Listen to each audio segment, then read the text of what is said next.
On continue gentiment cette séance de talk au VideoShare Festival de la Baule. Derrière, je crois qu'on n'en est plus au café, si on est café fraise derrière, pendant que nous on va discuter d'une thématique qui m'est chère à cœur, c'est celle de la question de savoir comment se porte aujourd'hui le journalisme et l'investigation sur le digital et le reportage évidemment. Parce que c'est vrai que depuis 5-6 ans émergent à la fois des pure players et aussi des acteurs dits des médias traditionnels qui entament leur transformation digitale. Il s'agit de savoir comment ça se passe, comment se porte le journalisme, qu'on a dit très très mal en point pendant des années. D'ailleurs, l'un de ces témoignages, c'était le climat de défiance qu'il y a parfois entre la rupture de confiance qu'il peut y avoir entre le lecteur, le vidéaste, le téléspectateur et le média lui-même. Et est-ce que ce lien va être capable de se reconstruire? Donc avec nous, il y a Franck de Dancia et puis Hélène des Haut-Parleurs. C'est ça. Hélène, tu peux peut-être nous dire d'abord, pour ceux qui ne savent pas, alors il y avait une autre table ronde tout à l'heure autour de la... Faut-il mettre l'information entre toutes les mains? Et on a beaucoup parlé des haut-parleurs. Peut-être que tu peux nous dire comment est née cette initiative, qui est une initiative assez incroyable. Oui, donc moi je suis rédactrice en chef des Haut-Parleurs. Donc les Haut-Parleurs, en fait, c'est un média, une agence de production de vidéos. Et la particularité, c'est que les jeunes qui produisent les vidéos sont donc tous des jeunes de moins de 30-35 ans. Ils sont dans tous les pays, surtout francophones. Et on leur demande de s'engager. Ils nous proposent des vidéos sur des sujets qui les touchent. C'est né au moment de la COP21 en France, sur faites tous en Mauritanie, au Liban, en Belgique, au Canada, racontez-nous l'enjeu d'environnement qui vous touche. Et ensuite, ça s'est décliné sur les réfugiés, sur les questions des femmes, sur les drogues, sur l'habitat, le travail, tout ce qui peut toucher les jeunes. Et à chaque fois, ils parlent de quelque chose qui les engage et sur lequel ils ont envie de raconter quelque chose. Et ils sont sur leur propre terrain, dans leur propre pays. C'est vraiment ça qui change tout. En quoi le traitement est différent d'un sujet traditionnel qu'on pourrait voir diffusé en télé? Ça peut être un sujet assez traditionnel, mais comme on est sur le web, tout est possible. Donc nous, la seule chose qu'on leur demande, c'est de faire une vidéo de 3 à 5 minutes, qu'on voit leur tête au début et à la fin, et qu'ils disent jeu à un moment ou un autre pour dire ce qu'ils en pensent. Ensuite, ça peut être en rap, ça peut être en dessin, ça peut être en slam, ça peut être en vlog, ça peut être avec des datas, ça peut être avec de l'animation, tout est possible. En fait, chacun prend son talent de photographe, de peu importe, de chanson, et le met en œuvre pour passer son message. Et là où on parle de légitimité, on parle de rupture entre le public et les producteurs de contenu, la légitimité vient vraiment du fait que c'est des jeunes qui parlent à des jeunes, de leur terrain, de sujets qui les concernent directement. Donc les jeunes ne croient plus dans les vieux médias et les vieux journalistes comme moi? Comme moi. C'est pas une question de ne pas croire, c'est juste qu'ils les fréquentent pas en fait. Ils vont s'informer ailleurs. Et YouTube, c'est un canal tellement important pour les jeunes et c'est fou de se rendre compte qu'il y a si peu d'informations sur YouTube, qu'il y a énormément de gaming, de beauté, de tout ce qu'on veut et tellement peu d'informations. Et donc c'est là où c'est intéressant de creuser ce sillon. Alors moi, je suis beaucoup pour le partage des connaissances et j'aime bien les aventures intergénérationnelles. Y a-t-il des journalistes d'expérience qui contrôlent le travail de ces jeunes insolents? Alors, la journaliste d'expérience, c'est moi, avec une équipe. La productrice a quelques années de plus que nous, donc elle a du recul également sur la fabrication des contenus. Mais oui, de toute façon, il y a un gros travail de vérification, d'autant plus que pour certains jeunes qui sont plutôt blogueurs, qui sont plutôt des gens d'opinion, ils n'ont pas forcément le réflexe d'aller chercher l'info précise, de la vérifier, de se demander auprès de qui ils l'ont acquise, pourquoi cette personne leur a donné l'information. Donc il y a tout un travail un petit peu de formation qu'on fait et c'est lié aussi au fait qu'on s'adresse à des jeunes, les jeunes qui produisent des vidéos sont en Guinée, sont en Mauritanie, etc., où il n'y a pas forcément une formation journalistique aussi pointue qu'ici. Et donc c'est là où c'est très important de les encadrer et de vérifier Mais tous ont la particularité de parler en langue française sur des tuyaux américains. Ça, c'est aussi une fierté quand même, non? Oui, en tout cas, ce qui est chouette, c'est que ça crée une vraie communauté. On peut tous parler de notre bouquin favori ou de comment ça se passe un coup de foudre dans nos pays respectifs dans la même langue. Donc ça, c'est vraiment chouette. Et puis une fierté, je sais pas, en tout cas, c'est une particularité qu'on cultive et qui donne un ton spécial. Ouais. Je peux mettre une petite critique, on a le droit? Je trouve parfois que ces jeunes journalistes ont tendance à singer le ton et la manière de tourner des anciens journalistes. Tout à fait. Comment tu arrives à les décorseter de ces vieux types, il faut toi, demander et aux après on demandera aux organismes de formation. Ouais. Non, c'est ça. Nous, un truc qu'on leur dit, on se bat en en disant présence de préfet. arrête ton format, arrête d'être formaté comme on t'a appris à l'école. Mais le problème, c'est qu'on a tous un moule. Et ceux qui arrivent le mieux, c'est ceux qui sont par ailleurs militants, vraiment activistes. Et là, eux, ils se mettent en mode j'ai quelque chose à vous dire, je veux vous convaincre, et ils sont géniaux. Donc évidemment, ça pose la question de la formation. C'est vrai que pendant des années, les organismes de formation ont fabriqué, ont imaginé, ont formé des jeunes pour des formats de télé, des formats radio, des formats presse écrite. Aujourd'hui, c'est l'ère du digital. Qu'est-ce qu'il faut faire? Comment on les forme? C'est quoi l'enjeu pour une maison comme Audencia, qui est un énorme organisme de formation, notamment dans la région nantaise? Donc dans Audencia Sciencescom, qui est un des programmes au niveau d'Audencia, on a effectivement une vraie école et on a construit un véritable immeuble dans lequel ils peuvent être formés à la totalité justement des nouveaux médias. Il y a une salle de brain content, ils travaillent dans une télé, donc ils travaillent aussi dans des studios radio et ils sont formés avec des coachs professionnels, des journalistes également, qui leur permettent de leur donner les clés de façon à être beaucoup plus perspicace. Et bien évidemment, pour rebondir sur les haut-parleurs dont tu parlais tout à l'heure, il est important que les jeunes, même quand on les envoie à l'autre bout du monde, ils soient formés à ces nouvelles technologies. Et au sein d'Audencia, en tous les cas, on les forme à ces nouvelles technologies. Mais le but, surtout, c'est qu'eux, ils en veulent et qu'ils aillent vraiment au bout de leur projet. Donc on les pousse également sur le mode projet. Autrefois, les journalistes rêvaient de travailler au Monde, à Canal, comme moi, qui suis un ancien de Canal+. Aujourd'hui, cette jeune génération, elle a envie de quoi? Elle a envie de travailler où? Elle a envie de se réaliser déjà elle-même et puis surtout de travailler en équipe et d'être reconnue dans l'équipe. Ils ne travaillent plus obligatoirement pour un groupe ou ils ne travaillent plus pour une entreprise. Ce qu'ils veulent, c'est être reconnus au sein de leur équipe. Ils veulent pas, et ils veulent pouvoir partager entre leur vie personnelle et leur vie professionnelle. La pluridisciplinarité, qui a été quelque chose qui a été assez disruptif entre l'ancien monde des médias et le nouveau monde. Aujourd'hui, ils sont à la fois tourneurs, monteurs. Est-ce qu'on peut à vouloir tout faire? Est-ce qu'on peut tout bien faire? Ou est-ce qu'on passe à côté de certaines, j'allais dire, aptitudes ou capacités qui sont quand même essentielles au journalisme? L'écriture, par exemple. Alors, ce qu'on fait, bien évidemment, ils sont formés sur différents pôles et bien évidemment, l'écriture en fait partie. Mais ce qu'on fait surtout attention, de façon à ce qu'ils soient pluridisciplinaires, c'est qu'ils aient des doubles diplômes dans différentes sections. Donc, par exemple, ils peuvent avoir un diplôme en communication, ils peuvent aussi avoir un diplôme en sortant d'HEC ou d'Audencia Business School. Donc, c'est vraiment complémentaire et c'est un plus au niveau de leur CV et c'est un plus au niveau de leur carrière professionnelle. Les promotions de chez Audencia, c'est combien de personnes qui sortent chaque année? Alors chaque année, c'est à peu près 1200 personnes, sans compter la formation continue. Et sur Sciencescom, on est sur 140 étudiants. D'accord. 1200 personnes, mais qui ne se destinent pas tous au métier du journalisme? Non, bien sûr que non. Il y a, sur la partie Audencia Communication et Audencia Sciencescom, c'est 150 étudiants qui sortent tous les ans. Petite question, parce que la clé, c'est qu'aujourd'hui, on voit bien, le nerf de la guerre, c'est celui du financement. Comment sont rémunérés les journalistes des haut-parleurs? Alors ils sont tous rémunérés pour du web, malheureusement c'est assez rare pour être signalé. Ils sont rémunérés soit en cachet s'ils sont intermittents, soit en salaire, soit sur facture pour ceux qui sont fiscalisés à l'étranger. Donc ils sont tous. Donc dire que toi t'es pas comme Vice, tu prends pas des gens en stage, tu payes tes vraiment journalistes. avec de vrais c'est incroyable. C'est comme chez Spicy, on paye les gens, c'est dingue. Ouais, donc on paye nos impôts en France, on n'a pas des comptes au Luxembourg, c'est ça? Voilà. Pas comme Netflix, on paye les journalistes. Exactement. C'est incroyable. C'est fou, hein. Ça existe encore. C'est le côté vieux jeu un peu. Donc il n'y a pas de contrat, c'est à la pige.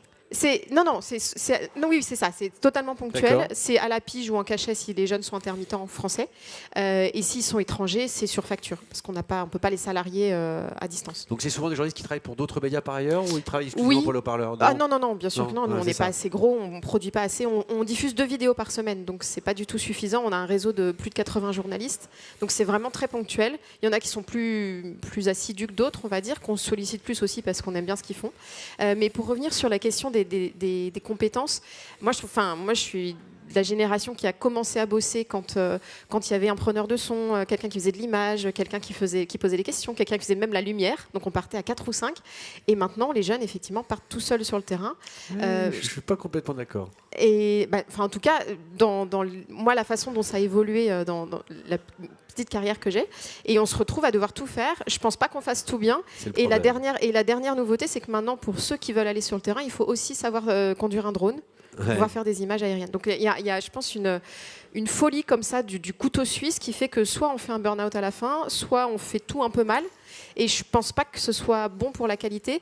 Nous, chez les haut-parleurs, on a ce problème, surtout qu'on rémunère tarif web et pas tarif télé.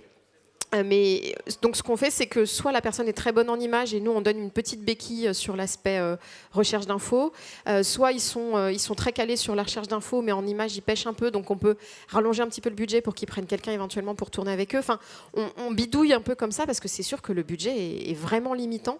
Et voilà, ça c'est un problème qu'on a dans le secteur. De toute façon, ce qui est sûr, c'est qu'il y a une envie. Enfin, les jeunes, nous c'est pas pour rien qu'on s'appelle les haut-parleurs, c'est que les jeunes ils ont des trucs à dire, ils ont envie de gueuler, des choses qu'ils ont envie de dénoncer dans des pays où il n'y a pas forcément une presse très libre, etc.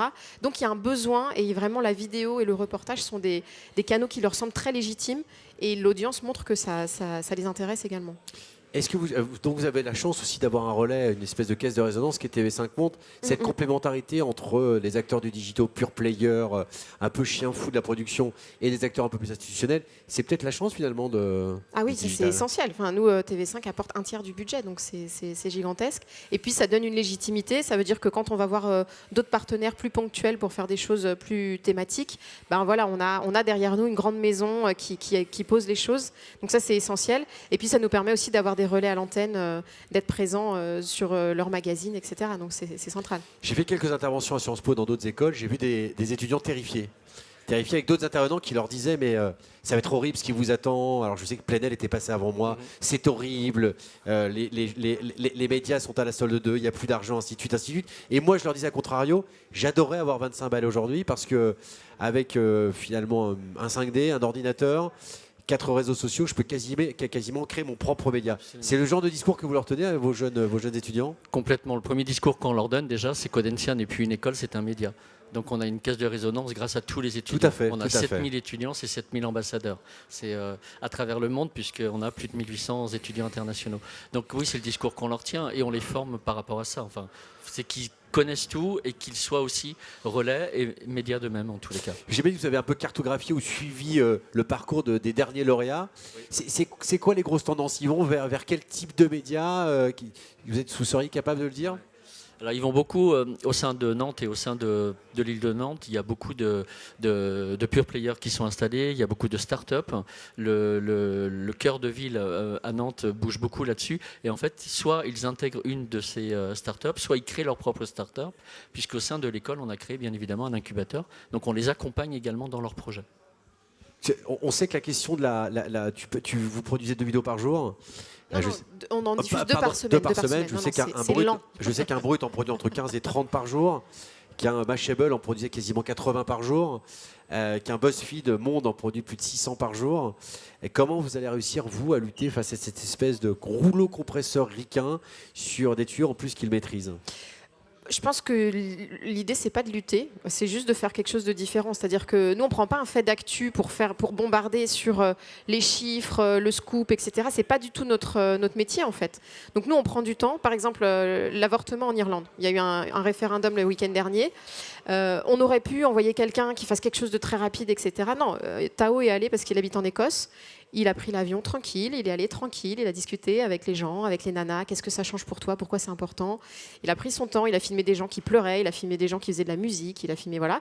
Et il nous a envoyé une vidéo 3 jours après, tranquillement, en ayant fait une recherche un petit peu esthétique, transmettre l'émotion, etc. Et on l'a diffusé hier soir, mercredi, alors que le vote était vendredi. C'est pas grave, enfin, on fait pas du show, on n'est pas dans du flux intensif. Ce qu'on veut, nous, c'est être à hauteur de jeunes, sur le terrain, des trucs qui les concernent vraiment, qui les touchent vraiment, et prendre le temps de transmettre le message, de transmettre l'info. Donc on n'est pas sur de l'actu chaude. Donc juste, en fait, on fait pas le même... c'est pas le même métier. Je pense qu'on a besoin aussi de trucs qui nous sautent aux yeux sur Facebook pour nous dire « Waouh, il y a tel actu qui s'est passé », mais que c'est complémentaire. On sent aussi une tendance aujourd'hui, c'est le retour dite de la presse d'opinion. Alors le média de Mélenchon, n'en déplaise à Sophia Chikirou, c'est bien le média de Mélenchon. C'est créé il y a peu de temps. Il y a la France Libre qui vient d'être créée chez Télé Paris avec Goldanel, ainsi de suite. Est-ce que cette espèce de retour du média dit d'opinion, vous considérez ça comme du journalisme? Est-ce que vous formez des journalistes pour ces médias qui sont des médias extrêmement engagés politiquement? Complètement. D'ailleurs, Edwige Plenel était à l'école il y a 15 jours, Mélenchon il y a à peu près 9 mois maintenant. Donc on les forme effectivement à aller aussi vers cette autre forme de communication sur des secteurs qui sont totalement différents par rapport à la formation initiale qu'on peut leur donner. Mais en fait, on le fait vraiment en fonction de leur projet. On ne leur impose pas de faire quelque chose. Le but, c'est eux, qu'est-ce qu'ils veulent faire plus tard. Et ensuite, on les aiguille vers les bonnes personnes ou vers les bonnes entreprises ou vers les bonnes startups. On sait qu'aujourd'hui, un journaliste, qui plus est un jeune journaliste, c'est un média sur pattes, puisqu'il émet beaucoup de messages, évidemment quand il tourne, quand il produit son reportage, mais aussi sur les réseaux. Il y a des formations spécifiques à l'utilisation d'Insta, de Facebook, de LinkedIn et ainsi de suite. Ouais. Tous ces supports qui sont par ailleurs des formidables véhicules d'expression pour ces jeunes journalistes. Alors déjà, les jeunes, mais on le sait tous, ils sont nés avec le smartphone. Donc ils ont des compléments de formation dessus, de façon à être présents, mais de la bonne façon, et de faire rayonner en tous les cas leur profil, de façon à ce qu'ils puissent trouver un boulot et qu'ils soient un influenceur dans le domaine dans lequel ils veulent aller. Donc on les forme vraiment là-dessus. Chez les haut-parleurs, il y a une question de production évidemment, mais il y a aussi la question centrale de la diffusion, qui est d'ailleurs un des axes très très forts de Netflix. Quand Ted Sarandos s'en parle, il dit que son principal ennemi, c'est le sommeil. Donc il va essayer de battre le sommeil demain pour qu'on dorme le moins possible. C'est assez intéressant. Et notamment, il a développé une machine diabolique au sein de Netflix. Chez vous, est-ce que vous avez des gens qui sont dédiés à l'acquisition d'audience ou la diffusion des sujets sur les multisupports? Parce qu'on sait très bien qu'aujourd'hui, il faut les adapter. Un contenu YouTube n'est pas un contenu Insta, n'est pas un contenu Twitter, et ainsi de suite. Est-ce que c'est quelque chose que vous avez pris en compte? Alors nous, on a commencé, on est une toute petite équipe à Paris, on est 4, donc, et après il y a 80 énorme. personnes. Ouais, c'est gigantesque. Non, mais ce que je veux dire, c'est qu'on fait les choses petit à petit. Donc on a commencé par faire des vidéos plutôt bien, je pense. Ensuite, on s'est dit, tiens, où est-ce qu'on va diffuser? Et puis, comment est-ce qu'on va aller chercher de l'audience? Donc on fait les choses petit à petit. Là, on est à l'étape où on va chercher de l'audience. Donc il y a quelqu'un qui nous a rejoint pour la partie community management, justement. En termes de médias, je sais pas, nous, il y a 60% de nos vidéos qui sont vues sur téléphone, enfin sur mobile. Donc en fait, le sommeil, c'est pas notre allié, c'est le métro, le RER, la grève, ce genre de choses. Ça veut dire que tu adaptes tes modes de production. On s'est rendu compte aussi chez SpiceX, 50% de nos documentaires 52 minutes est vu sur smartphone. 52 minutes. Et donc du coup, on s'est posé la question aussi, est-ce qu'on va pas adapter nos manières de tourner? Des plans très très larges, évidemment, ont beaucoup moins d'effet sur une grosse télé, évidemment, que sur un smartphone. Donc parfois, sur des séries, on réadapte nos manières de tourner. Est-ce que c'est le cas aussi chez vous? Oui, on fait des formats carrés. Directement pour Facebook, etc. Pas sur toutes nos vidéos, ça dépend. Il y en a qu'on décide de sous-titrer entièrement parce qu'on se dit qu'elles vont être vues sans le son et que donc c'est mieux. On n'a pas encore systématisé, on est encore en train un peu de tâtonner. Mais ce qui est sûr, c'est qu'il y a un vrai enjeu. On a créé notre compte Instagram. On est sur Twitter, c'est plus institutionnel, c'est plus pour relayer la marque. Mais en tout cas, c'est sûr qu'on sent que voilà, une vidéo, si elle n'est pas promue, elle a beau avoir toutes les qualités qu'elle veut, elle ne va pas non plus faire des millions de vues. Mais on se rend compte que, par exemple, un pays comme l'Algérie, où on commence à produire pas mal de contenu, les jeunes sont tellement sur les réseaux sociaux que, quel que soit le contenu, ça tourne, ça fait des débats à n'en plus finir jusqu'à 4h du mat. Mais non, mais c'est vraiment impressionnant. Donc en fait, il y a des niches comme ça. Ça pourrait être tentant de se concentrer uniquement sur ces niches, mais en fait, ça n'a pas de sens. Donc on continue à faire des vidéos dans des pays où il y a très peu de réseaux sociaux. Mais voilà, c'est sûr que c'est un gros enjeu de chercher cette diffusion. Et là, c'est là où on a de la chance aussi, parce qu'on est relayé par des médias, on est relayé par des partenaires. Des vidéos qu'on a faites à Lille et Roubaix avec des jeunes sont diffusées sur les sites et les réseaux de France 3, Hauts-de-France, des choses comme ça. Donc on a des petites antennes comme ça qui nous relaient. Ok, je crois qu'on m'a indiqué que c'était la fin. Sinon, je vais me faire réprimander. Donc, si on doit conclure, c'est dire quand même que n'en déplaise au pisse froid, il y a un avenir pour le journalisme. Le digital est une vraie chance. Et puis, il y a surtout beaucoup de créativité de jeunes qui ont envie de faire ce métier. On partage cette opinion. Absolument. Chez Audencia, chez les haut-parleurs et chez Spicy. Spicy, je crois que la moyenne d'âge des réalisateurs, c'est 28 ans. Et la moyenne d'âge de ceux qui nous regardent, c'est 29. Et surtout, qui payent pour regarder nos contenus. Et je ne vous dis pas, quand on a lancé cette aventure, on a dit on va essayer de produire du contenu intelligent et premium pour un jeune public. 90% des leveurs de fonds nous ont rayonné, puisque considéraient que la génération milléniale, c'est une génération perdue qui regardait que des dessins, du Nabila et des vidéos de chats. C'est comme ça que considère le monde de l'investissement, la jeunesse de France. Et on vient de voir que c'est évidemment pas ça la réalité. Et tant mieux, je vous remercie. Bon après-midi et on va se prendre un petit café, nous.